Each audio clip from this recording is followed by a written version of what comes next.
Welcome to Gorehounds, where you and me are going to check out the kills in Herbert West Re-animator. So I got wondering how the original Re-animator movie compares to the H.P. Lovecraft story. And whilst the movie does take quite a lot from the book, the Lovecraft story is a gothic type tale more akin to Mary Shelley's Frankenstein. So how does Herbert West Re-animator fit in with the other movies and the book? It pretty much throws them in the trash. Let's get gory. The movie starts in a gloomy room. Test subjects are trying to calm one of the group down, but they suddenly scatter and lie down when they hear a mysterious man approaching. He's pushing a wheelchair with another man chained to it. The man in the lab coat looks like the Herbert West we all know and love. Yep, that's a reagenty looking substance if I ever did see one. It's gotta be West, right? The West lookalike injects the chained up man with the reagent, which causes him to have a flashback. I'm confused, maybe that wasn't the reagent. In the flashback, we see the bearded man's daughter being killed in a slow-mo car accident.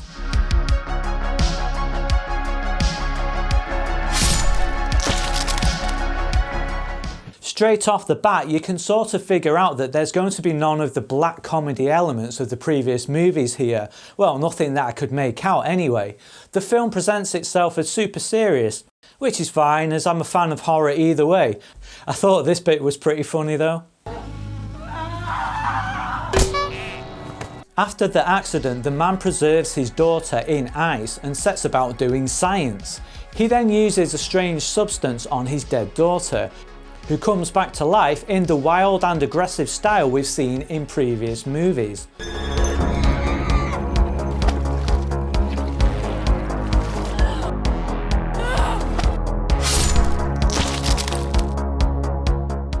Wait, so this is the reagent then?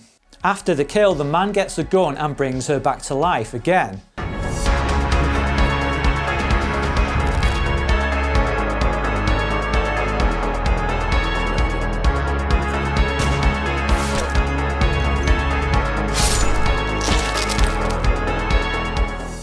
After the second resurrection, he brings her back again.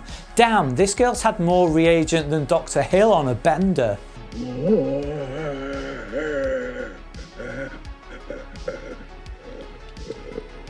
We then switch to another location, presumably still in the past.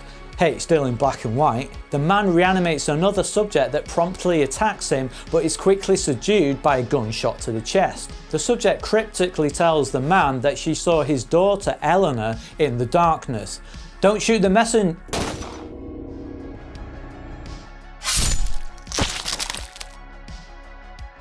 We next see that the man's daughter survived her last reanimation, and she seems perfectly normal, and she goes off to study music with some sort of musical nun. So to me it looks like a nunnery, right? You know, what with the nun and everything. But the subtitles say that she's studying music, so we're going to go with that. Shit, did I mention that the movie is in Italian? Italy has a long tradition in horror movies, starting as far back as the 60s. They were making zombie movies in the 70s and 80s, long before pop culture caught on.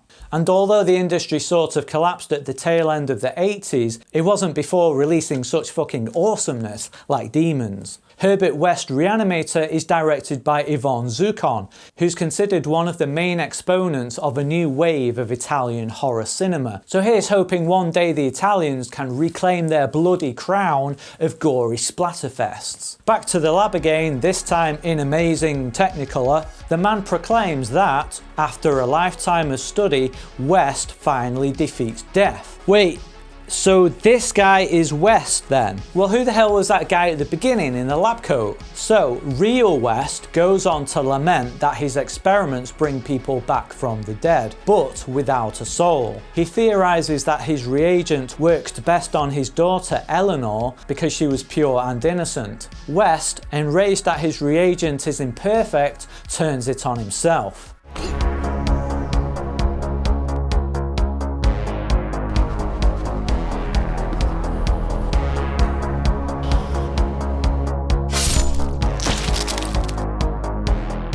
West is portrayed completely different from the other movies and the book. Here he's more of a tortured character, and his motivation for creating the reagent lies solely in bringing his daughter back from the dead.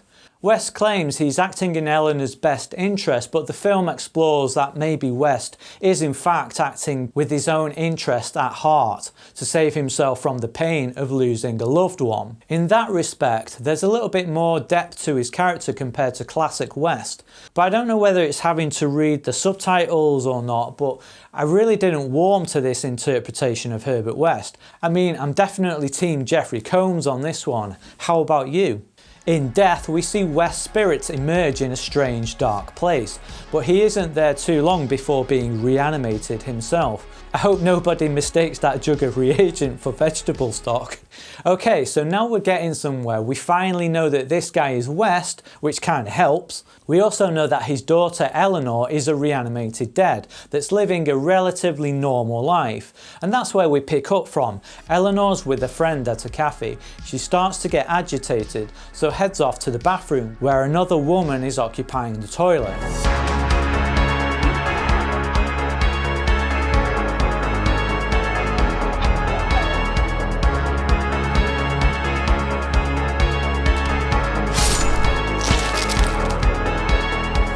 I guess you really needed a shit.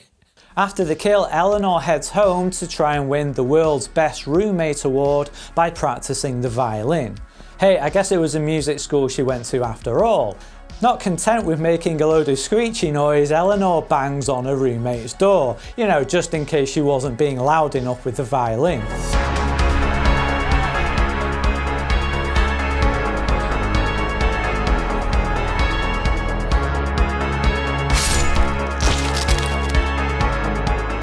Eleanor's roommate ends up in the dark place, but we see that somebody is reanimating her body. It's West, who's been covering up for his daughter's murders by reanimating her victims. So apparently Eleanor has been living a relatively normal life, but the moment we're introduced to her, she goes off the fucking rails and kills 2 people. Has this been happening all of her life? If so, she'd have racked up more kills than fucking Jeffrey Dahmer by now. West goes on to tell Eleanor that he wants to save her soul that's trapped in the dark place. I hope you're following on so far, because it's about to get Dr. Hill batshit crazier. Eleanor goes upstairs to the bathroom and black goo starts to ooze out of She then awakes to find herself in the bathtub full of the black goo, and suddenly she's pulled under. Something else starts to emerge from the blackness. Lo and behold, it's the guy at the start of the movie who looked like West. Yeah, I'm going to call him Evil West from now on. We then jump back to where the movie started, where Evil West has chained up Real West, remember? Real West tells the group that it's his house and he can help the other reanimated dead escape if they free him. One of the reanimated dead manages to get some bolt cutters, but they are foiled by Evil West.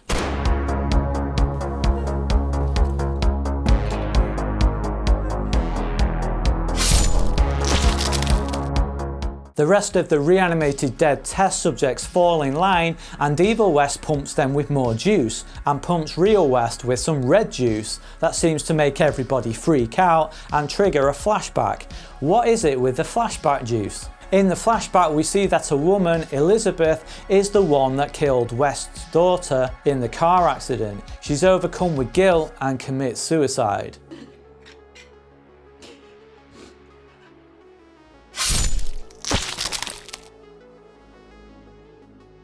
Back in the land of the living, Evil West shoots 2 of the test subjects, presumably as part of his experiments.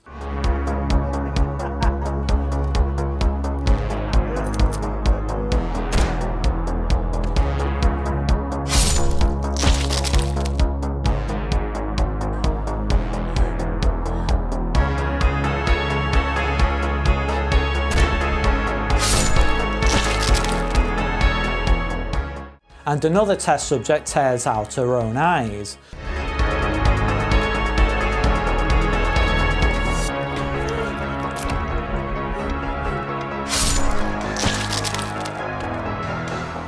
I can only assume that Evil West forced her to watch something truly terrible, like Rise of Skywalker.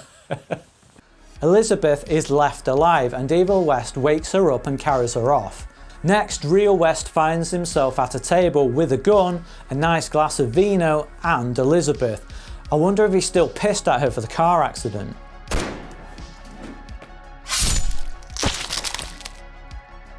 For the love of gore, if we get one more shitty gun kill in this movie, I'm gonna fucking shoot myself. Evil West appears and says it's no use as she'll soon reanimate, which she does. Evil West then explains that he's a being from a dark place, and that he's looking for a way to make the gateway bigger so that more beings can cross over into our world. So here we find out a little bit more about Evil West. He also explains that he's bound to Eleanor and that the two can't coexist, and that Evil West needs to get her to stay where she is so he can exist in this world and continue his work. Still, it's a little bit unclear and confusing. We only really get this brief discussion between the two about who Evil West is, his motivations and what he plans to do. Earlier in the movie, Evil West calls himself West's son, which is sort of true because West opened the gateway to the dark place and allowed him to exist in our world.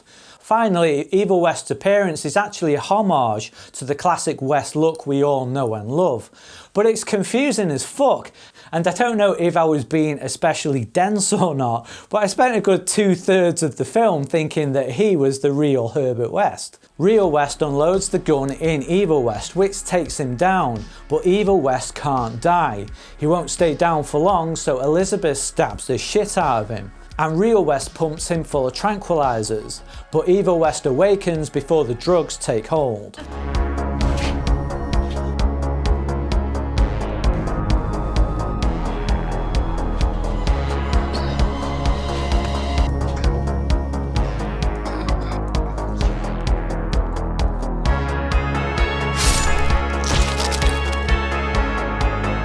Real West travels to the dark place to find his daughter Eleanor by shooting himself in the head.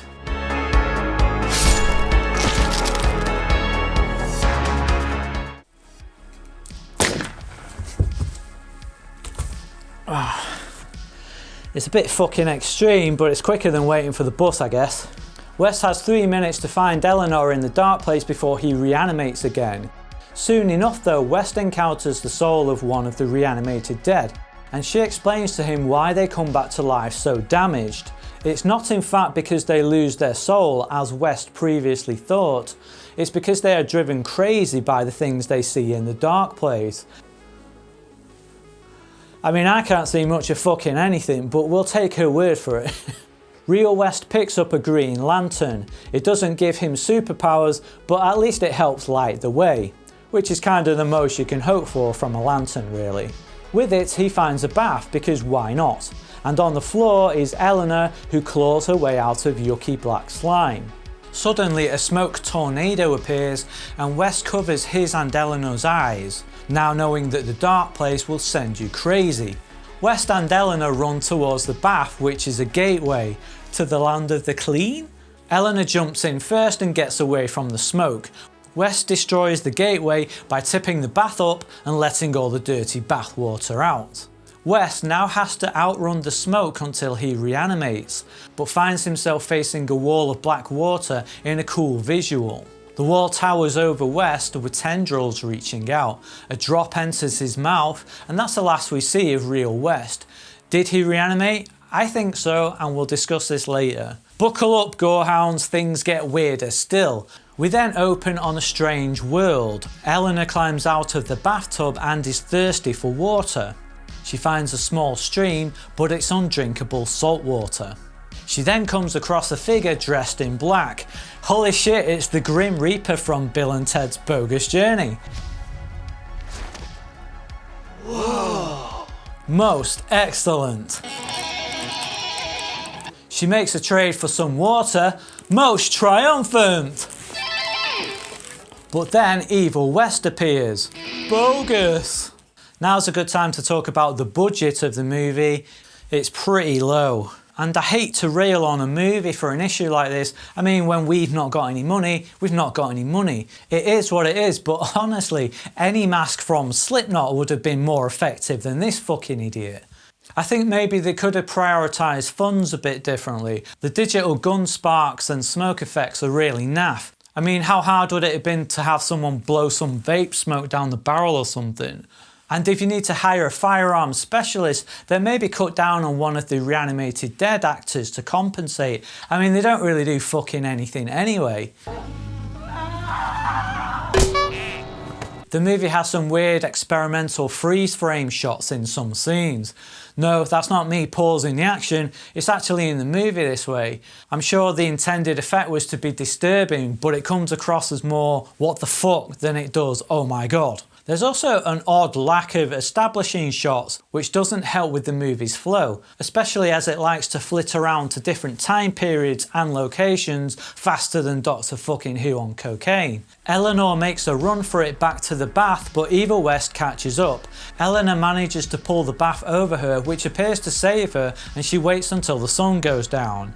At night, the bathtub is knocked over, but shock of shocks, it's Evil West. Now Evil West appears to be looking for water too, and our bogus journeyman plays a prank on him by pointing him the way to a nice pint that turns into sand. Sometimes death can be pretty funny. Sorry. They Melvined me. Evil West wanders around in the dark, and eventually Eleanor's subconscious appears, and we find out that the desert is a limbo between life and death, and that Eleanor and Evil West can only have contact with each other at twilight. Evil West's goal is to reunite with Eleanor, and that will apparently reopen the gateway to our world. Twilight approaches and Evil West rushes towards Eleanor's body, but her subconscious or spirit tries to stop him. Evil West eventually triumphs though and reaches the bath. The sand he drank earlier mustn't have gone down too well, because then he starts to vomit black slime all over poor Eleanor. She's having none of it though and stabs Evil West. Or did she stab herself? After the sweaty fight, they both get in the bath together for a relaxing slime soak. So that's it, let's check out the final scores for Herbert West Re-animator.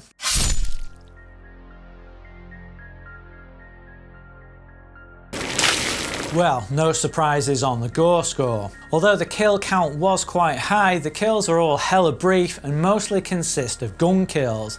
Like if I wanted to watch Rambo, I'd have put Bride of Re-animator on. This is a movie that isn't interested in providing cheap thrills with gory kills. It's more concerned with its story and characters, which is fair enough, but whilst the story is kind of interesting, there's no Dan and West dynamic of the Stuart Gordon version. There's no villain that you love to hate like Dr. Hill batshit crazy. Story is the movie's strong point, and whilst it's a winding road to get there, there's a ton of interesting ideas. There's themes of mourning, acceptance of death, and water is a recurring visual that seems to represent life, which is why I believe West was reanimated near the end of the movie. Evil West himself is an idea that's cool as fuck, and something that I would have liked realised a little bit better. There's also no consistency to the visuals. There's highly stylised slow-mo shots, there's cheap and nasty looking shots, there's beautifully minimalistic shots, and there's also some dodgy green screen that's about as convincing as... It's just the attention to detail seems a little bit lacking. When Evil West emerges from the bath, there's a big yellow sponge in the background. It all seems cobbled together from wildly different parts, much like the Frankenstein origins of the story itself. And it comes off as very experimental, and whether you like it or not will probably depend on how experimental you like your horror. I'm going to go out on a weird limb here and say that if you like Phantasm 4, yes, specifically that movie, with its stubborn refusal to give clear answers, and if you like the basic concept of the Re-animator movies, then you'll probably like this movie. But if I'm being honest, this movie fails to get me animated, let alone reanimated. And for gorehounds that just want gallons of blood, or even just half a pint, there's nothing here, and you'll probably find yourself like Evil West, spitting out dry sand from the goreless desert. So back to the original Lovecraft story, it's absolutely begging for a faithful adaptation. Herbert West Re-animator isn't it, but hopefully we'll see more from West and his reagent. And talking of H.P. Lovecraft adaptations, join me next time and we'll be checking out the kills in Re-animator's sister movie, From Beyond.